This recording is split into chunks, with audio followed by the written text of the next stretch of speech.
गुरुजी के श्री चरणों पे नमन जी। गुरुजी, मैं दिल्ली से आया हूँ और मुझे आए हुए 1 महीना हो गया वृंदावन में।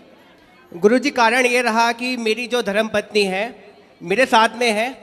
ये छोटी छोटी गुरुजी हर परिवार में छोटी छोटी बातें होती हैं और अपने घर बता देती है। और हमारी जो सासू माँ है गुरुजी, वो उस बात का बतंगड़ बना के पेश करती है।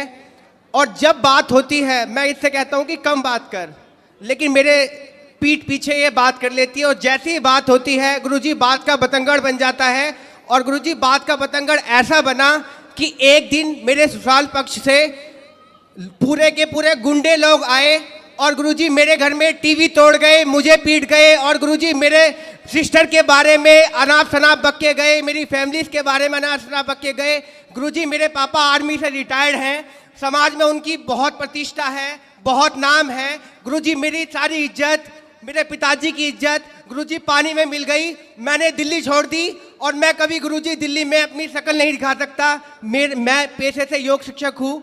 मैंने दिल्ली में केंद्रीय विद्यालय में योग कराता हूँ। गुरुजी, मेरा सब बर्बाद हो चुका है, लेकिन मेरी धर्मपत्नी मेरे साथ है, इस बात का मुझे गर्व है। लेकिन गुरुजी, मुझे ऐसा लगता है कि अभी तो ये बात नहीं कर रही है, लेकिन जैसे ही एक दिन इसकी अपनी मम्मी से अभी भी बात होगी, वैसे ही कहीं ना कहीं ये झूठा मुकदमा। गुरुजी, बहुत कोशिश करी इनके घर वालों ने इसको कन्वेंस करने की, झूठा केस कर दे।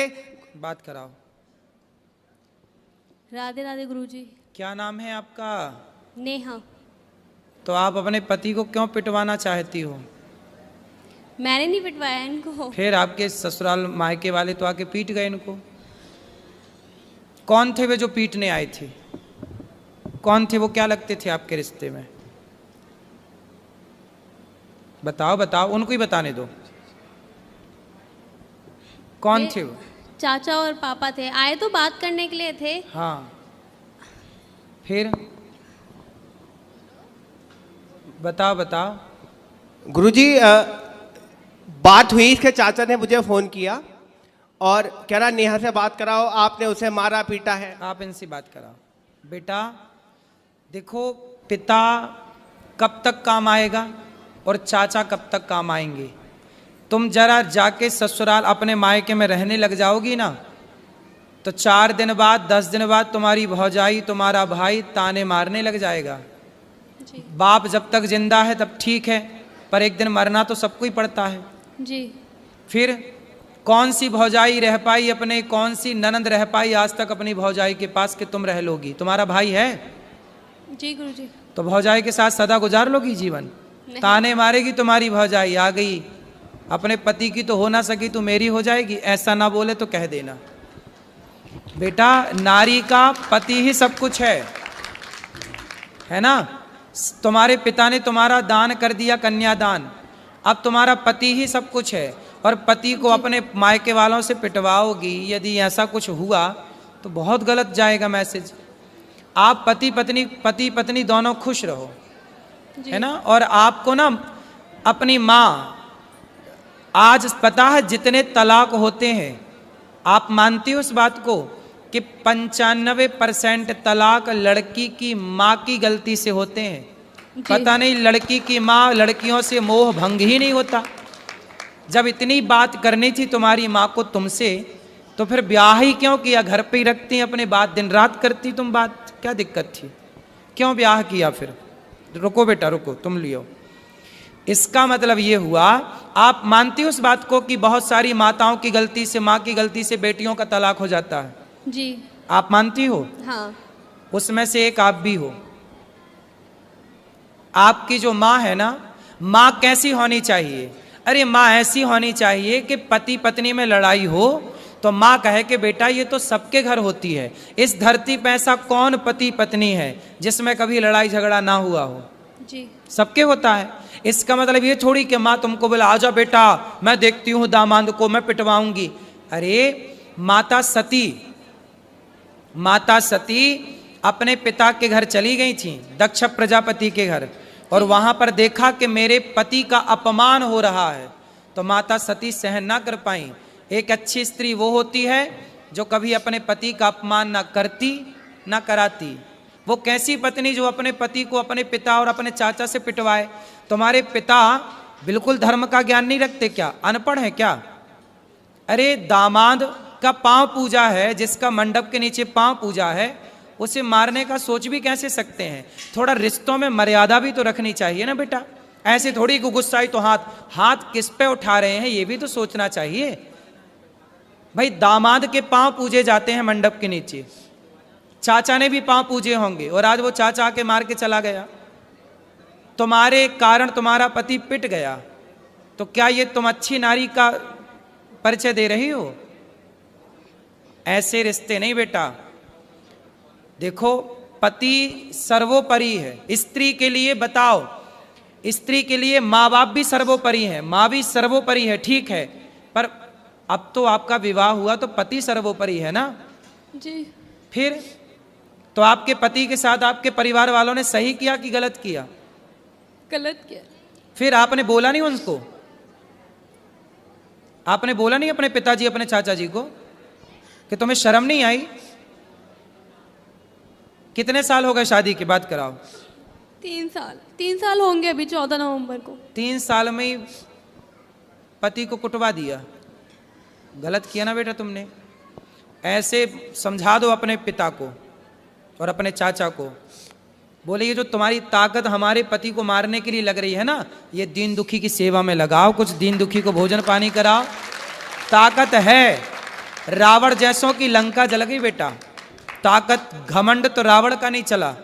तो बोल देना अपने चाचा को और अपने पिता को, जी गुरुजी, है ना, कि मेरे पति को आप सुनो, आपका धर्म है कि आपको पति की तरफ खड़े होकर बोलना चाहिए, चाचा मेरे पति की तरफ आंख उठा के मत देख लेना, ये आपका धर्म कहता है। ठीक है। ठीक है, तो आप किसके साथ हो? माँ के पक्ष के पति के साथ? इनके साथ। तो पति आपके शराब पीते हैं? नहीं। गलत है? नहीं। आपको प्यार करते हैं? बस एक्सेस बोलते हैं, बहुत ज्यादा एक्सेस बोलते हैं, जरूरत से ज्यादा बोलते हैं। अभी बेटा शादी के 3 साल हुआ है। 3 साल में ना बेटा, आम का पौधा लगाओ तो उसको भी 5 साल लगते हैं, तब वो फल देता है। क्यों जी? आम का पेड़ कितने साल में फल देता है? 5 साल में। बेटा भी तुम्हारी शादी के 3 साल हुए हैं। शादी को थोड़ा मैच्योर तो होने दो, रिश्ते को पकने तो दो। जब पकेगा, जब एक दूसरे को समझोगे, अब तुमने उसे ऐसा करा दिया तो उसके अंदर तुम्हारे प्रति क्या श्रद्धा रहेगी? अब तुम हमें पिटवाओ और फिर हमसे उम्मीद करो कि हम तुमसे प्यार करें और तुम्हारा सम्मान करें। बेटा सम्मान दोनों तरफ से होता है। जब तुम सम्मान करोगी ना तो हम भी करेंगे, और तुम हमें गाली दोगी तो फिर हमसे सम्मान की कामना मत करना। जी। ठीक है? गुरुजी एक बात और कहनी थी। और सुनो, तुम भी कितना बोलते हो, पत्नी को क्यों इतना उल्टा सीधा बोलते हो? गुरुजी मैं ऐसा कुछ नहीं बोलता, मैं बस ये बोलता हूँ कि बस अपनी मम्मी से उतना ही बात कर। गुरुजी मैं कभी जानने को मना नहीं माँ करता। से बात करती है बेटी, इसमें बुराई क्या है? माँ से तो हर बेटी बात करती है। और गुरुजी अभी मैं- शादी के 3 साल हुए हैं, थोड़ा अभी तो उस घर से निकल कर इस घर में आई है, उसको भी तो थोड़ा मौका दो। गुरुजी कॉलोनी में ये बोलती है कि मैं हिजड़ा हूँ। कौन बोलता है? इसकी मम्मी, और हमारी बच्ची हो गई, पूरी कॉलोनी में ये बोलती है ये दवाई खा खा के। गुरुजी पता नहीं क्या क्या बोलती है। गुरुजी मेरे को इतनी शर्म आती है कि मैं गुरुजी बता नहीं सकता। आप पूछो गुरुजी। क्यों बात कराओ? तुम अपनी माँ को बताओ ना बेटा, है ना? तुम्हारी माँ ऐसा बोलती हिजड़ा है, ये सब नहीं बोलना बेटा। माँ को समझाओ कि माँ तुम अपना काम करो। गुरुजी मैं आपसे एक बात पूछना चाहती हूँ कि क्या कोई माँ बाप ये चाहेंगे मेरी लड़की का घर टूट जाए?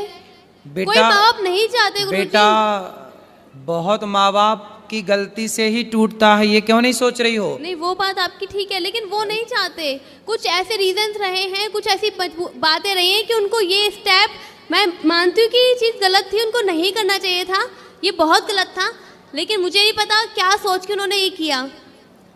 लेकिन आप इस बात से एग्री हो ना हो, 95% तलाक भारत में लड़कियों के माँ बाप की गलती, और माँ बाप अपनी बेटी को सही गाइड नहीं करते। कई बार क्या होता है मैं आपको बताऊं, जी। पति पत्नी में लड़ाई होती है ना, जी। पत्नियां भाग जाती हैं मायके, फिर पति जी। फोन लगाता, अच्छा सॉरी हम अब तुमसे बात करेंगे, गलती हो गई, अब नहीं तुम्हें डांटेंगे, नहीं बोलेंगे। जी। माँ बोलती है नहीं, दामाद तो नाक रगड़ता हुआ आएगा तब भेजूंगी। अब दामाद आता है तो माँ फिर भी नहीं भेजती। अब बताओ ये माँ की गलती है? हाँ ये गलती है, लेकिन ऐसी बहुत माएँ हैं इस धरती पे।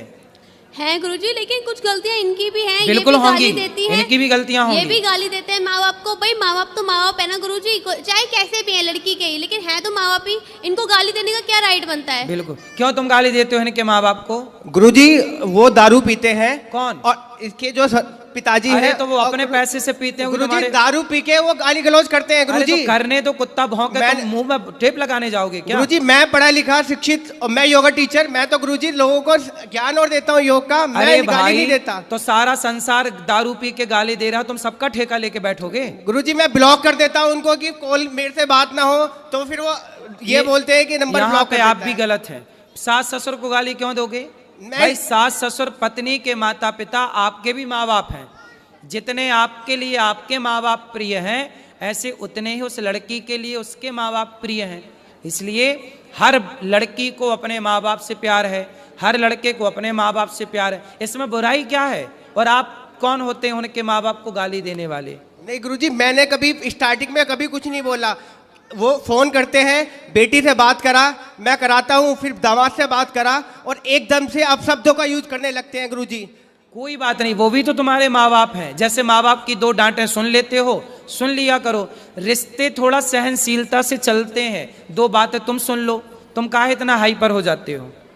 2 बात तुम्हारी सुनने की क्षमता नहीं है? अरे पत्थर को छेनी और हथौड़ों की चोट पड़ती है, तभी वो गुरुजी, पत्थर मैं भगवान बन के पूजता है। गुरुजी 2 मैं बात। होली पे गया, होली पे उन्होंने फोन करके बुलाया, मैं अपने दोस्त को लेके गया ससुराल के अंदर, और गुरुजी मेरे दोस्त के आगे उन्होंने गालियां देना चालू किया। सब छोड़ो, अब प्रेम से रहो तुम दोनों, है ना? और आपस में बिल्कुल ना लड़ना। ठीक गुरुजी, राधे राधे गुरुजी।